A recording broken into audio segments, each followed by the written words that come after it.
Fala minhas amigas, fala meus amigos, tudo jóia? Eu sou Saulo Novaes, um curioso, e sejam todas bem-vindas, sejam todos bem-vindos ao meu, ao seu, ao nosso Papo no Auge, podcast focado na troca de ideias, sem censura, sem preconceitos, gerando para você conteúdo muito inteligente. E como a gente faz isso? Trazendo um especialista por episódio. Reforço para vocês que o Papo no Auge também está no YouTube, se inscrevam no nosso canal e curtam nossos vídeos.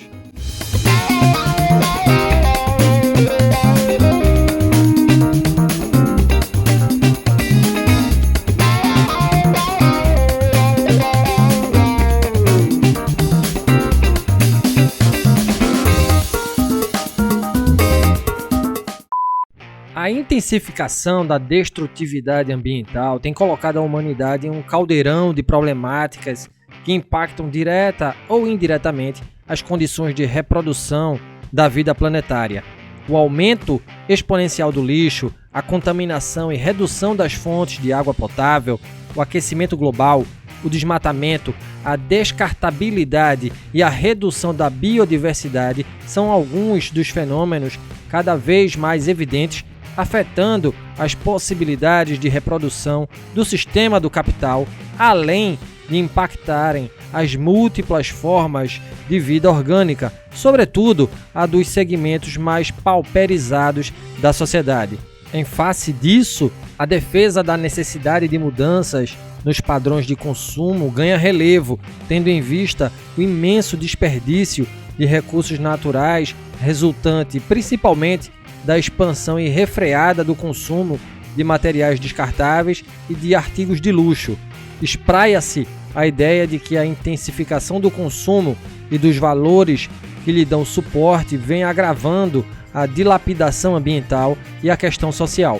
Em consequência desta realidade, surge o conceito de consumo consciente, sendo uma alternativa à crescente perdularidade que medeia a relação entre sociedade e natureza na contemporaneidade. Trata-se de converter o consumo em ato consciente, sobretudo quanto aos seus impactos na sociedade e na natureza. E quando a gente olha para o contexto global ainda em meio à pandemia da Covid-19, se já era difícil imaginar a vida sob uma grave crise sanitária em escala mundial, hoje é preciso esforço para imaginar um mundo pós-Covid. Estamos em transformação, assim como todos e quase tudo à nossa volta.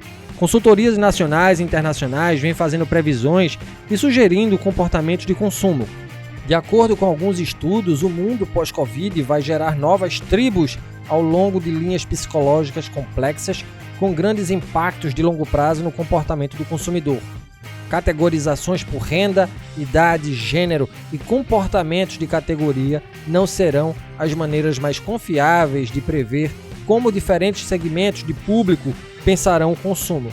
Isso porque os planos econômicos de incentivo ao consumo que acontecem em diversos países terão impactos financeiros e psicológicos combinados e moldarão os gastos não apenas pela renda, mas muito pela resposta emocional à pandemia. Como se desenhará o consumo no pós-Covid? Essa é a pergunta que norteia o Papo no Auge de hoje, que traz como convidado o professor Dr. Éder Leão. O professor Éder é docente do Departamento de Ciências do Consumo da Universidade Federal Rural de Pernambuco, é doutor em Sociologia pela Universidade Federal de Pernambuco, bacharel em Ciências Econômicas também pela Universidade Federal de Pernambuco, é coordenador do Hub Prático, Núcleo de Ensino, Pesquisa e Extensão focado em práticas de consumo e coordenador também da Incubatec, Núcleo de Empreendedorismo e Inovação do Instituto IP da Universidade Federal Rural de Pernambuco. Uma conversa de muito peso, sem sombra de dúvida. E seja bem-vindo, professor Éder. Um prazer enorme tê-lo aqui em nosso podcast. Inicialmente, professor, como é que começa a jornada intelectual do docente Éder, né? Por que o senhor envereda pelas ciências econômicas? Por que o caminho da ciência também é escolhido pelo senhor, né? O caminho da academia? Seja bem-vindo mais uma vez, professor Éder Leão. Primeiramente, obrigado, Saulo, pelo convite de estar aqui no Papo no Auge, uma honra. É sempre bom estar contribuindo para os debates, para o compartilhamento de conhecimento e principalmente para o desenvolvimento do pensamento crítico aí pelas ondas da internet. E, de fato, minha jornada como primeiramente como economista, veio bem antes. Eu sempre quis, acho que desde a adolescência, seguir por essa área.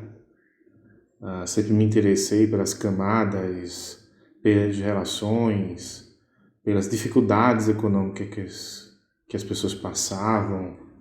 Eu vivi, como muitos, em períodos, como até hoje, de grandes crises, e isso me intrigava.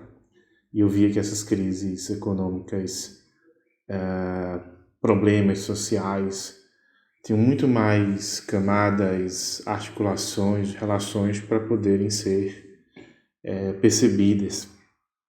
Então eu decidi fazer o curso de economia lá para 2002 e ao entrar na universidade descobri um mundo muito amplo em que me encantou e que eu posso dizer que expandi muito e aproveitei muito meu tempo na universidade como graduando, depois como mestrando e posteriormente como doutorando, mas é claro que no meio dessa trajetória eu desenvolvi, participei e articulei de muitos projetos de extensão, pesquisa, sejam eles na universidade ou fora dela, mas sempre com o intuito inicial que eu tinha de tentar entender essa complexidade que era as relações econômicas, as relações sociais.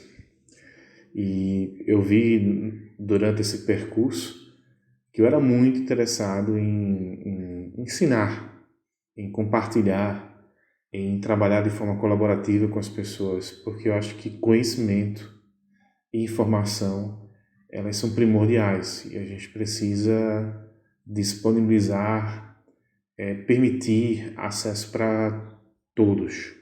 Muito bom, professor, ouvir um pouquinho aí da sua história, né? Gratidão mais uma vez por estar aqui e certamente ela serve de inspiração para muitos que escutam o nosso podcast, sem dúvidas, né? Bom, professor, nosso tema de hoje é o consumo consciente, né? Mas antes de tocar nesse assunto, é importante que conceituemos, primeiramente, consumo e, a posteriori, o consumidor. O que é que são esses dois objetos dos estudos do consumo, professor Éder? De fato, Saulo, esse tema com consumo consciente é muito pertinente. Eu acho que o debate hoje vai ser muito interessante, até porque a gente agrega aí a essa discussão também o consumo crítico, o consumo responsável, o consumo sustentável, ou seja, existem vários adjetivos conceituais que a gente pode colocar em cima do consumo e que são muito pertinentes para a gente entender determinadas camadas dessas relações nos dias atuais.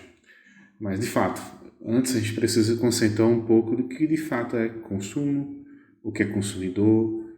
Claro que existem outros termos, expressões que a gente pode também estar detalhando, mas entender esses dois vai nos ajudar a encaixar um pouco a discussão que vem a seguir.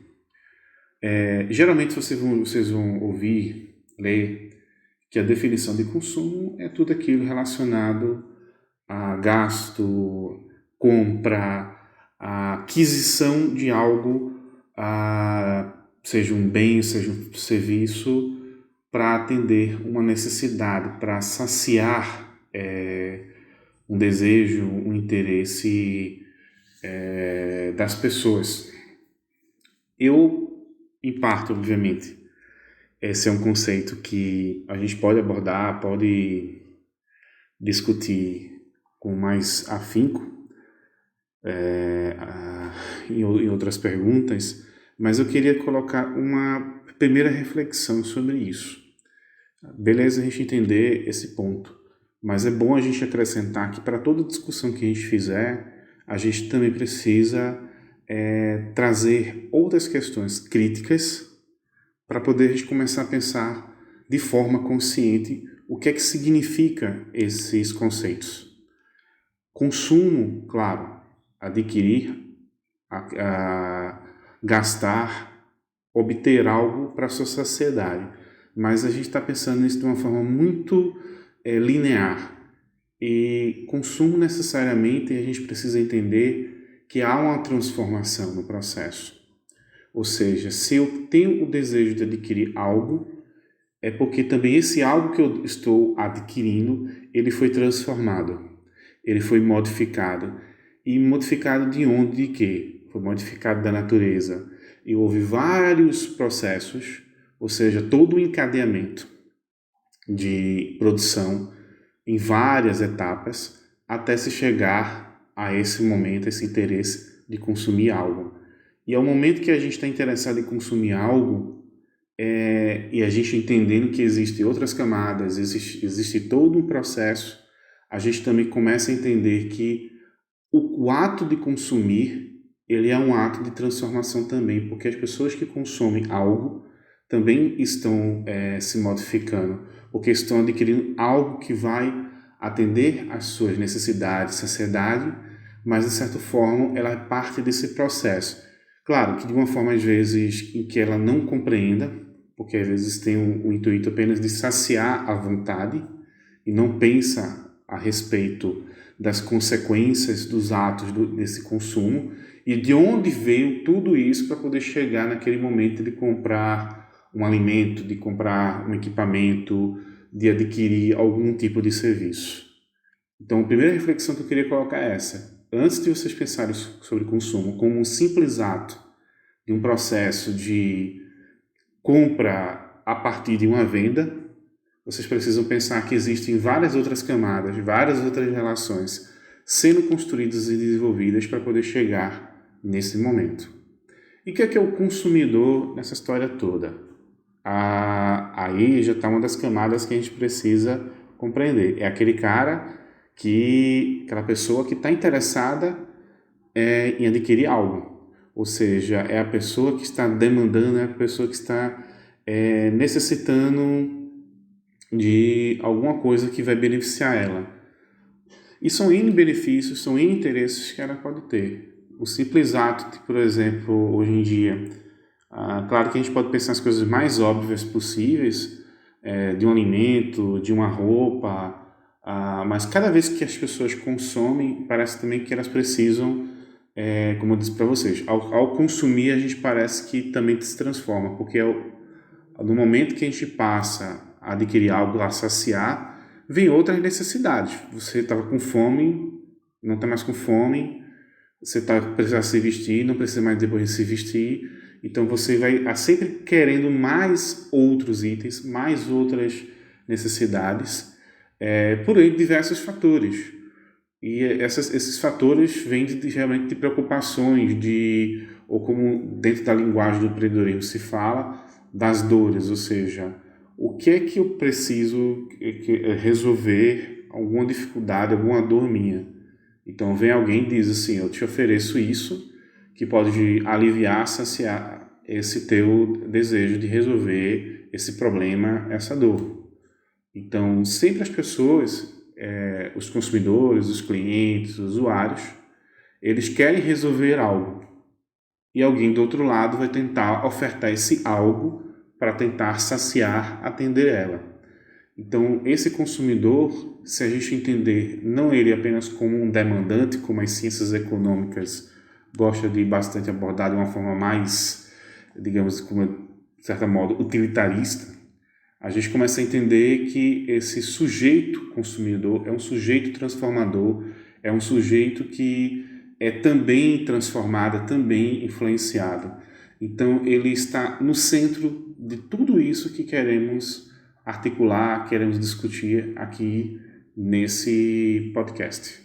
Extremamente pertinentes, professor Éder, as reflexões que o senhor traz aqui para a nossa discussão e ao conceituar, ou pelo menos na tentativa de conceituar, né, consumo e consumidor, o que é que viria a ser consumo consciente, professor Éder? Dá para dizer, por mais que se perceba uma crítica ao consumo exacerbado, que consumir de forma consciente é uma estratégia eficaz de enfrentamento à perdularidade dos recursos naturais?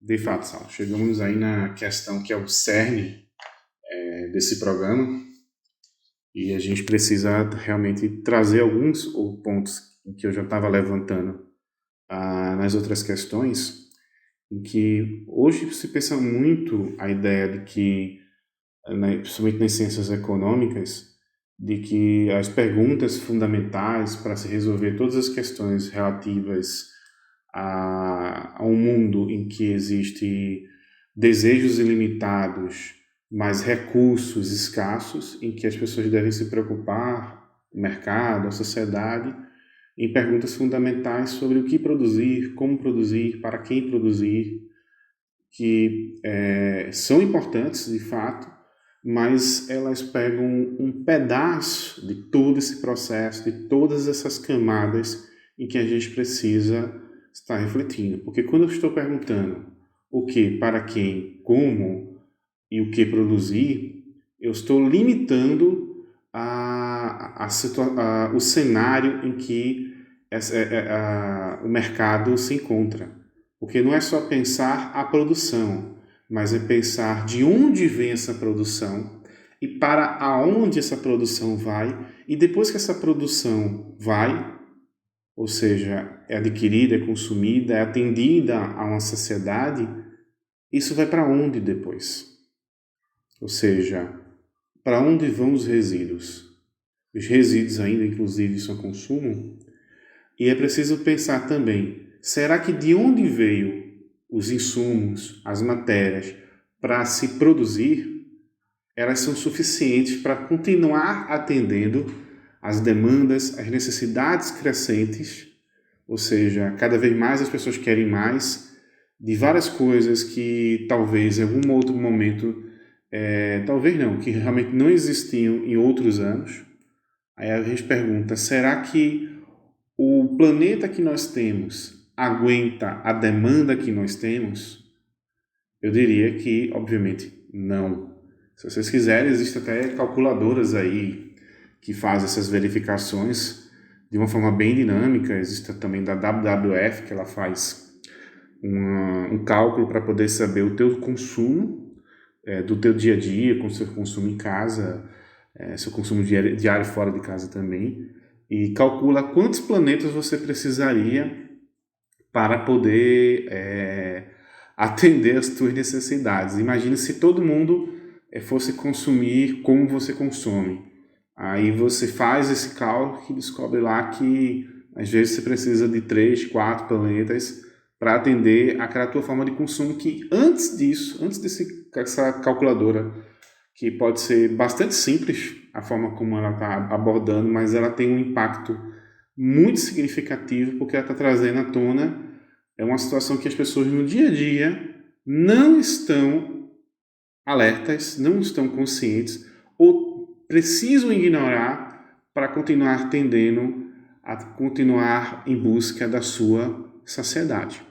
Então, quando a gente começa a pensar sobre consumo consciente, não é somente a gente interpretar as questões sobre um consumo ecológico, um consumo sustentável, mas é primeiro uma libertação da mente, ou seja, as pessoas despertarem conscientemente para a situação do que era que elas de fato precisam. E a pergunta que eu te faço é, será que é preciso realmente nós consumirmos tudo que consumimos no nosso dia a dia?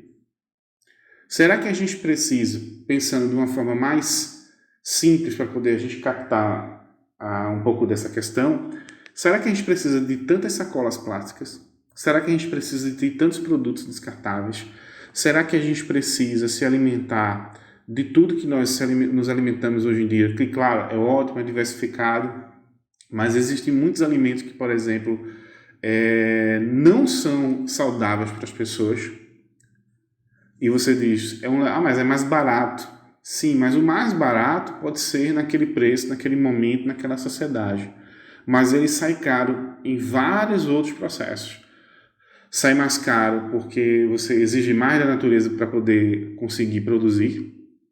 Você exige mais do corpo do ser humano, em que ele vai comer alimentos e que tem baixa nutrição, baixa qualidade, que isso afeta a saúde e posteriormente pode acarretar em problemas de doenças, de saúde na maioria das pessoas. Então, repetindo de novo, se a gente está pensando em consumo consciente, a gente está pensando em um despertar ou seja, estamos pensando num processo de crítica sobre o processo de consumo. Afirmações fortes e muito contundentes, professor. Bom, a pandemia do novo coronavírus, né, promoveu aí o isolamento social e nesse bojo veio a insegurança financeira. Isso faz o consumidor repensar seus hábitos de compra que passam a ser regidos sob a ótica daquilo que é necessário a um custo justo, deixando de lado o consumo desenfreado que enriqueciam as marcas. Isso de fato vem para ficar, professor? Será que passada essa pandemia, antes de outras que podem vir, né, voltaremos ao nível de consumo de antes da Covid-19? De acordo com os estudos sobre o consumo, que apontamentos surgem no front quando falamos de comportamento do consumidor, professor Éder? Excelente, Saulo. E realmente precisamos trazer a questão de tudo que nós estamos vivenciando nessa pandemia do Covid-19, porque tudo que está ocorrendo está marcando toda uma geração, não só nesse último um ano e 2 a 3 meses que nós estamos imersos nessa crise, mas porque isso marcará durante anos, durante talvez mais de uma década e talvez muito mais. Então, toda uma geração que começou a repensar, a rediscutir, eu não vou dizer plenamente de forma consciente, porque isso é um pouco exagerado, mas que as pessoas passaram a questionar, entender e conhecer novas formas de consumo, porque passaram a ficar mais em casa, você tem um processo de tempo diferente daquele que você tinha que sair de casa cedo, pegar um transporte, ir para o trabalho, trabalhar, fazer as coisas, almoçar, voltar para casa, cansado, querer ficar em casa de noite, às vezes trazer trabalho para casa, não trazia, mas era uma rotina extenuante. E agora você tem que acordar em casa, trabalhar em casa e continuar em casa depois do expediente de trabalho. Ou seja, muda porque cada necessidade, cada processo vai exigir, obviamente, novas relações de consumo. Mas eu queria trazer nessa questão um ponto importantíssimo e que, por mais que as pessoas louvem as tecnologias digitais de comunicação e informação, é excelente que aplicativos, sites, esses marketplaces que estão bombando na internet, que muitas pessoas antes nem sequer consumiam, ou consumiam pouco e hoje se tornam até dependentes dessas tecnologias. Mas eu queria refletir com vocês aqui, para a gente poder trazer um outro ponto, é o seguinte: por mais que tenha tudo isso digital, o mercado ainda é físico. Porque quem é que entrega os produtos que você compra nesses aplicativos, nesses sites? É um motoqueiro, um motorista, é alguém físico como eu e você. E afora isso, que isso é importante para a gente poder trazer aqui. Pensa o seguinte: um dia antes do momento em que começou-se a exigir a organização do tempo dos mercados por conta da pandemia, em que muita gente passou a ter que ficar em casa, e foi exigido isso nas primeiras semanas, tudo, como até agora. Mas pensa o seguinte: um dia antes, um cara que vendia ali na esquina, produto que seja, vendia lanche, vendia roupa, fazia conserto de relógio, toda essa galera, todinha, milhões de brasileiros que empreendem, têm pequenos negócios, até negócios de nível médio, tudo, num dia nem sequer vendiam nada por WhatsApp. Ou se vendiam, mantinha algum contato, alguma relação, mas todas as suas vendas geralmente eram geradas nessa relação mais próxima. No dia seguinte ele teve que pegar o celular, teve que começar a usar o WhatsApp como forma de comercialização, como forma de venda dos seus produtos, como forma de contato e manter o sucesso desse contato com o cliente. Então ele teve que vender de outra forma. Então não tem como hoje a gente pensar que isso vai de repente voltar para o patamar anterior. Não volta. E não é questão, vamos voltar para o mesmo nível de consumo. Se a gente pensar mesmo nível de consumo, a gente está pensando em questões muito utilitárias. Se vai consumir mais, consumir menos, produzir mais, produzir menos, esses não são os comparativos que a gente tem que fazer. Mas é de entender como está enraizado as novas relações de consumo. E que não eram tão novas, mas de fato passam a ser novas para muitas pessoas. Não só quem empreende do pequeno, mas também do grande. Quantas empresas, grandes empresas, precisaram se reinventar nesse processo e descobriram formas até mais interessantes para elas de estar produzindo. E muito passou, obviamente, nesses processos que a gente imagina. Será que eu preciso sair de casa todos os dias para fazer o mesmo trabalho que eu estou fazendo agora em casa? E não é só o trabalhador que está percebendo isso. Também são as empresas, são os empregadores, que começam a ver que havia até muito custo e não necessidade de certos tipos de custo nas tuas empresas, de tamanho de escritório, de energia, de materiais, que talvez seja muito mais barato e talvez interessante, até mais produtivo, manter o cara em casa. E o manter o cara em casa, ele trabalhando, prestando serviço dele da mesma forma, se economiza e muito para essa empresa e, claro, muda as relações, porque a pessoa passar mais em casa, cumprindo o teu horário ali, claro, eu já estou imaginando isso, pós-Covid, pós-pandemia, e as pessoas não vão ter esses problemas com relação ao dia a dia de convívio, crianças, entre outras coisas que as pessoas tiveram que misturar por aí, e fora as preocupações, a tensão, o medo gerado, a raiva gerada por tudo que está acontecendo, eu pensando nesse tempo depois, não tem como isso voltar. Porque isso já está enraizado. A questão é como isso vai ficar depois, porque esse depois ainda, obviamente, vai ser diferente desse agora. E por falar em empresas, professor Éder, nesse palco discursivo que prima por mais sustentabilidade e conscientização, qual é o papel, né, das organizações, das grandes marcas no que tange ao consumo por parte das pessoas? Nesse cenário anticonsumista, as empresas serão empáticas genuinamente, repensando assim seus modelos de negócios, educando os consumidores sobre o atual momento de colapso econômico, ou isso tudo é apenas um verniz de marketing sem muita verdade? O que elas querem mesmo é vender para sair da crise? Professor Éder. Olha, Saulo, de fato, essa é uma questão que nós precisamos discutir. Só que não é uma questão fácil de responder, porque ela é muito complexa, porque ela está trazendo aí diversos pontos, diversos cenários diferentes para cada uma das empresas. Embora todos nós estamos nesse processo de colapso econômico, de crise pandêmica, igualmente estamos em tudo isso, mas diferentemente reagimos a tudo isso.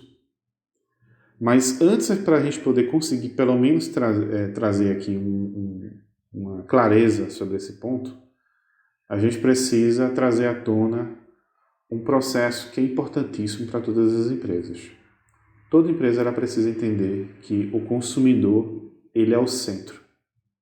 Tem várias empresas que já perceberam isso, ditam seus valores, suas estratégias, sua gestão, focando nesses processos em que o consumidor, o cliente, ele é o centro. Outras várias ainda não, ainda estão em processos tradicionais. Mas independente disso, ela sabe que esse consumidor ele está sofrendo. É um consumidor que está desempregado, está com medo, está em crise, está em casa e tem que repensar suas formas de consumo, tem que repensar sua forma de trabalho, ou não está trabalhando, mas está em casa, e não pode sair para procurar emprego direito, ou tem que sair de casa para poder trabalhar, mas tendo na consciência a preocupação de estar fora de casa, com risco de ser contaminado, enfim. Nós estamos num processo de crise humanitária, e não uma crise humanitária local, é global. E ela atinge a todas as camadas sociais, atinge a todos os territórios. ela é indistinta. Então, qualquer empresa que vá atuar e dialogar com esse consumidor, entender as dores deles, as preocupações deles, ela precisa entender que esse consumidor, ele é humano. Então, eu digo para você que as empresas, elas precisam pensar, e muitos já perceberam isso, que ela precisa dialogar com esse consumidor humano. Então, o consumidor não é o consumidor que é o centro, é o ser humano. E claro, ela precisa pensar as duas coisas. Ela precisa ser, de alguma forma, solidária a todo esse processo, mas ela precisa vender. Ela ainda pensa, de alguma forma, em maximizar os lucros, minimizar os custos. Mas esse é um tipo de consciência em que muitas empresas hoje em dia elas entendem melhor, que não é somente como há 10, 20, 30 anos, de botar o produto no mercado, fazer uma propaganda bonita, as pessoas gostarem da propaganda, ir comprar por causa da propaganda, porque apareceu na TV, comercial. Enfim, hoje em dia também, como as coisas viralizam na internet, entre outras coisas. Mas não é só isso. O consumidor ele não é uma pessoa mais que só compra por comprar e a empresa vende por vender. As empresas hoje estão dialogando e precisam dialogar mais com seus clientes, porque ela não tem mais não pode ter mais uma visão de clientes, de consumidores, de uma maneira uniforme. Nós temos vários nichos diferentes em que esses consumidores estão inseridos, com várias crenças, críticas, consciências desse processo. Então, como você coloca aí?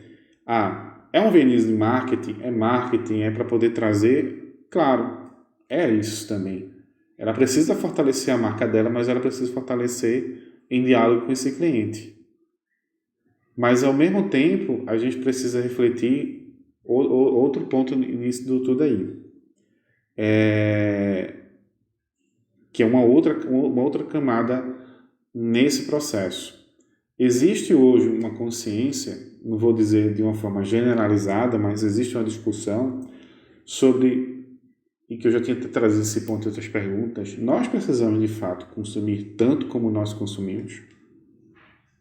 Então tem muitas empresas que já dialogam sobre isso e não ofertam mais produtos para tu ter em maior quantidade ou estar comprando sempre, gastando sempre.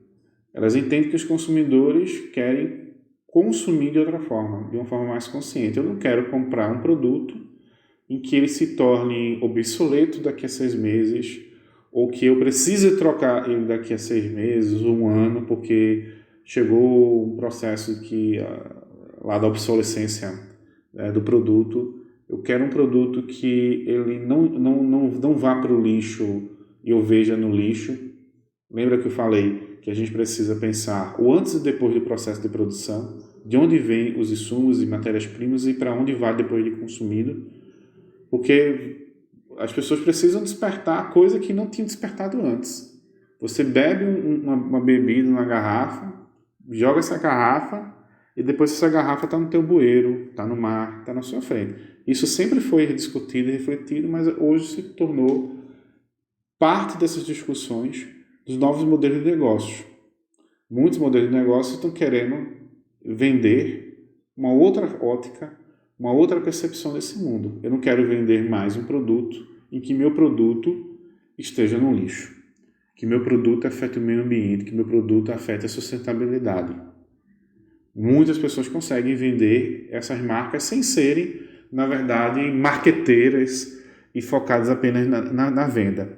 E empresas que já estavam no mercado antes, obviamente, estão cada vez mais preocupadas e precisam se transformar. Precisam revisar seus valores, precisam revisar as suas estratégias. Pois é, professor, a gente precisa repensar as nossas estratégias de consumo, né? A edição do relatório O Estado da Insegurança Alimentar e Nutricional no Mundo, produzido em conjunto pela Organização das Nações Unidas para a Alimentação e Agricultura, o Fundo Internacional de Desenvolvimento Agrícola, o Fundo das Nações Unidas para a Infância, o Programa Mundial de Alimentos da ONU e a Organização Mundial da Saúde, publicado em 2020, estimava que quase 600 1990 milhões de pessoas passavam fome. Altos custos e baixo poder aquisitivo também significam que bilhões não podem comer de maneira saudável ou nutritiva. As pessoas passando fome são mais numerosas na Ásia, mas esse número aumenta mais rapidamente na África. Em todo o planeta são mais de 130 milhões de pessoas que passam fome crônica, e esses surtos de fome aguda tendem a crescer. 1,3 bilhão de toneladas de alimentos é desperdiçada ou perdida anualmente entre a cadeia de produção. Diante desses números tão absurdos, professor, o que fazer, né? Pessoas, instituições, governos, para minimizar os impactos negativos da fome no mundo? E o que isso tem a ver com o consumo desenfreado e desmedido? Excelente, Saulo. Essa é a questão mais importante desse debate. Porque quando a gente está falando de consumo consciente, a gente, claro, está trazendo à tona as relações de consumo, o antes, o durante, o depois, o pensamento crítico sobre se a gente precisa ou não desses produtos, a sustentabilidade disso tudo. Mas tudo isso aí tem como resultado dos problemas de gestão, dos problemas de organização, da produção, de organização, de como se distribui esses produtos para o consumo, as consequências de tudo isso que a gente tem discutido é uma desproporção, uma desregulação no acesso ao consumo. Porque muita gente, como você bem relatou aí os números, a gente tem uma população aí de mais de 7 e prevê-se aí quase 700, 1 bilhão, e eu até digo muito mais, porque as pessoas podem até comer todos os dias, mas nem sempre estão comendo da melhor forma. Estão comendo, às vezes, muitos produtos que são processados, ultraprocessados e que não são benéficos.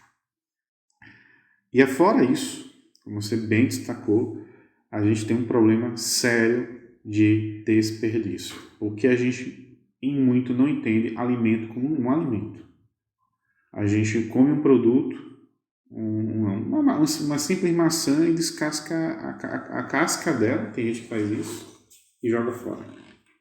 Mas tem comida ali, ou tem um adubo, todos esses produtos orgânicos que consumimos de alimento em geral podiam se transformar em matéria-prima para uma compostagem num jardim que tu podia estar plantando em casa.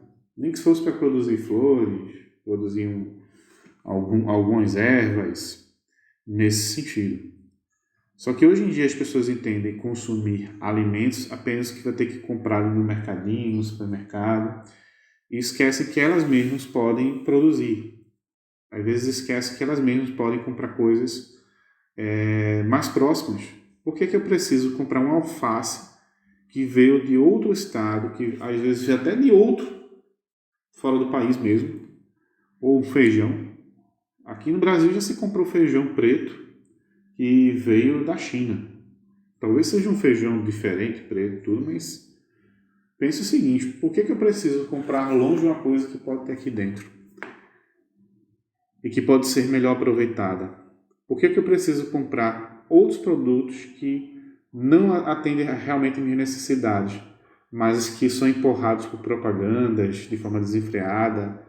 É vendido para a gente como a forma de consumo certa, e as pessoas parecem que não sabem mais como se alimentar. A gente tem uma grave crise, e ela não é causada pela pandemia. Ela é acelerada nesse processo de pandemia porque ela já estava enraizada. E a pandemia trouxe à tona todos esses problemas que já estavam aí claros para todo mundo, mas que agora estão sendo mais percebidos. Aí você pergunta: e o que é que o governo, os estados, países podem fazer? Eu vou lhe dizer o seguinte: não é o governo, não de um estado, prefeitura, federal, aqui no Brasil. Não é só ele.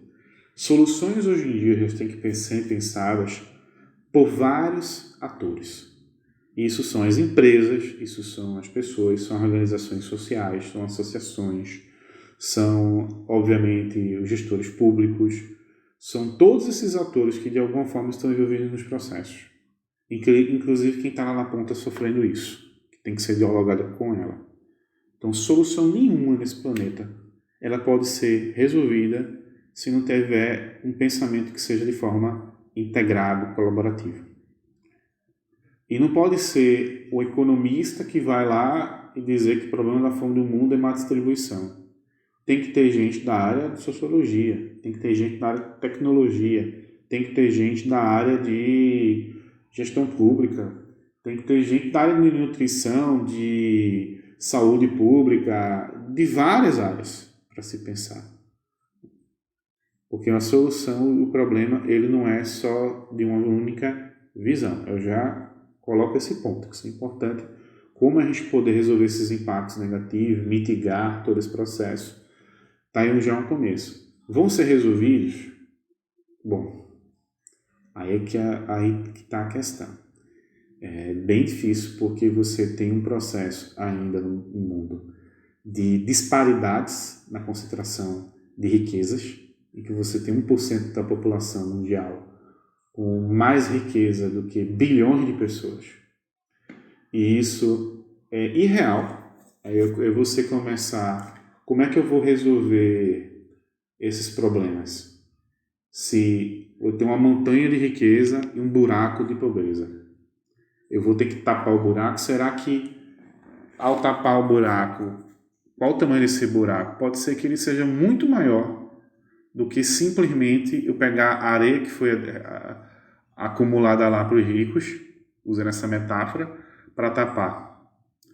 Ou seja, o problema da fome também vai entrar dentro das discussões, o problema da saúde, o problema da educação, o problema das questões de serviço social, de segurança social para todos. Então, quando a gente pensar como é que eu resolvo a fome, eu não posso resolver a fome sem resolver em conjunto com outros pontos. E só para poder fechar, eu sei que alonguei um pouco essa resposta, eu não quero dar soluções porque parece que eu dou uma solução, siga aí e tudo será resolvido. Eu estou dizendo que me angustia tudo isso. Mas um passo que eu sempre fiz para poder ajudar e contribuir é fazendo. Seja você em casa agora e olhar uma situação de uma pessoa que está pedindo comida na tua porta, às vezes nem pede, que às vezes as pessoas hoje em dia têm tal desespero que a gente está vendo nas ruas, mas tem gente que às vezes nem sabe pedir, nem sabe como alcançar você. Então talvez você tenha que alcançar elas, talvez você fazer projetos, ações para poder mitigar naquele lugar, naquele local em que você está contribuindo e muito. Mas o problema é mundial. O problema é mundial, mas você não está no mundo todo. Você só está naquele local. Então tem uma pessoa na porta da tua casa nesse momento passando fome. Aí você diz, mas eu não vou resolver o problema dela. Você não resolve totalmente. Mas às vezes a gente esquece que eu preciso ensinar a pescar as pessoas para ela poder ser mais autônomas. Mas você já viu uma pessoa ter que ir pescar, ter que ir tentar procurar trabalho, oportunidades e tudo mais, e pensar só em qualquer outra coisa com fome? Então, Professor, mais uma grande reflexão que o senhor nos coloca, né, nos impõe aqui nesse momento. E o que é que essa pandemia nos ensina sobre consumo, professor? O que realmente fica enquanto comportamento do consumidor e o que será alijado? Do ponto de vista econômico e social, quais os impactos da Covid-19 no cotidiano das pessoas em relação ao consumo? de fato, Saulo, o que a pandemia nos ensina? O que ela vai impactar no nosso cotidiano? Entre tantas outras perguntas que devem estar passando na cabeça da gente todos os dias. Porque Agora parece que é difícil pensar até no hoje como é que eu vou estar lidando de eu ter que ficar o dia em casa, eu ter que sair de casa, porque cada dia é um dia. E às vezes é difícil pensar quando tudo isso vai terminar e depois que terminar, como é que vai ser. Porque é tanta informação, tanta pressão, que só de eu pensar que eu estou respirando hoje, estou sobrevivendo hoje, já é uma grande conquista. Então, o que é que vai ficar de impacto? Vai ficar de impacto os efeitos de uma crise que ela corroeu a economia, ela corroeu as questões de relações sociais, ela corroeu, não posso dizer assim, a saúde das pessoas, saúde mental. Mas ao mesmo tempo em que a gente percebe essas questões mais negativas, dentre tantas outras também, surge também oportunidades. Surge a oportunidade das pessoas pensarem de forma mais solidária. Não que muitas não pensassem antes, mas se tornou muito mais amplo esse processo. E desde o início da pandemia eu tenho acompanhado nas redes sociais, maratonas, desafios, hackathons, e o empreendedorismo no geral. E que toda a solução que eu estou vendo de muitas dessas empresas, inclusive muitas delas aportadas aqui no Porto Digital, ou nas universidades, na UFPE, na UFRPE, entre outras instituições de pesquisa e ensino, elas têm se preocupado cada vez mais em resolver os problemas das pessoas, em aliviar essa dor. De pensar o impacto social, o impacto ecológico, o impacto na vida de cada um.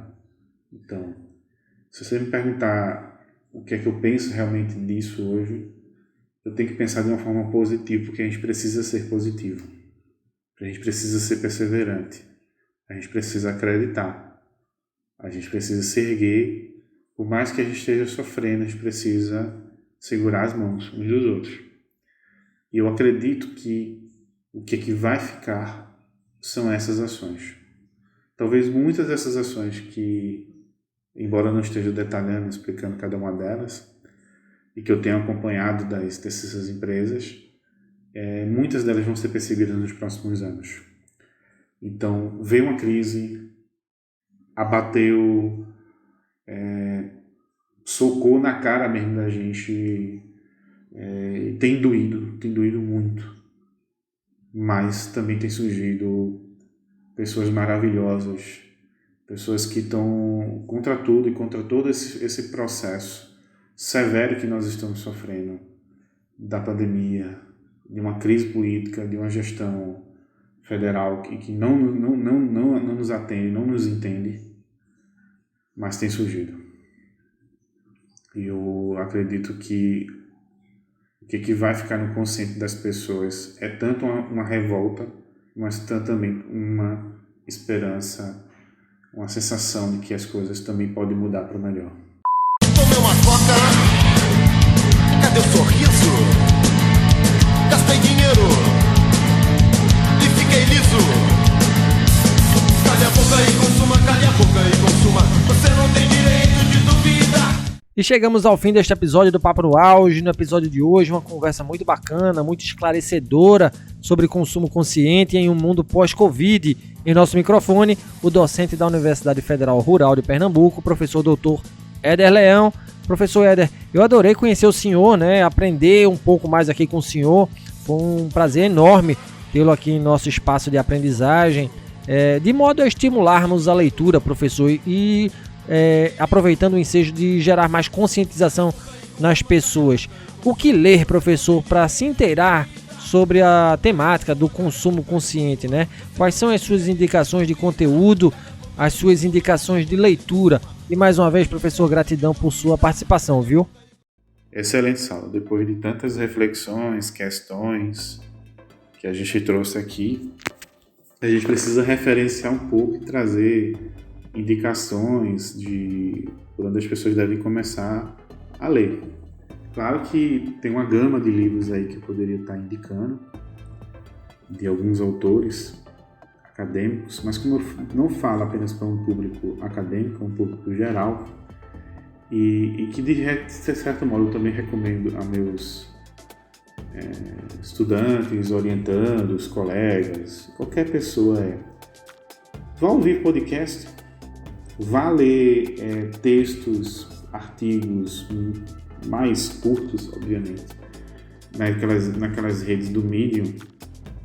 Se escreve Medium, que é uma rede social que as pessoas publicam textos. Vá no LinkedIn, porque aí o LinkedIn não é só para você colocar lá teu currículo profissional e tentar arrumar emprego, não. É para você fazer network, fazer relações. E muita gente boa tem postado muito texto. Então, quer começar a ler, quer começar a enveredar nesse campo de discussão sobre consumo consciente, e várias das pontas que a gente deixou aqui para vocês, ouça podcast e vá ler esses pequenos textos de blogs, pessoas que estão aí na vanguarda. Vá ler textos no LinkedIn e outras redes sociais também. Acho que já é o primeiro ponto, que a partir disso, você se inserindo, você pode estar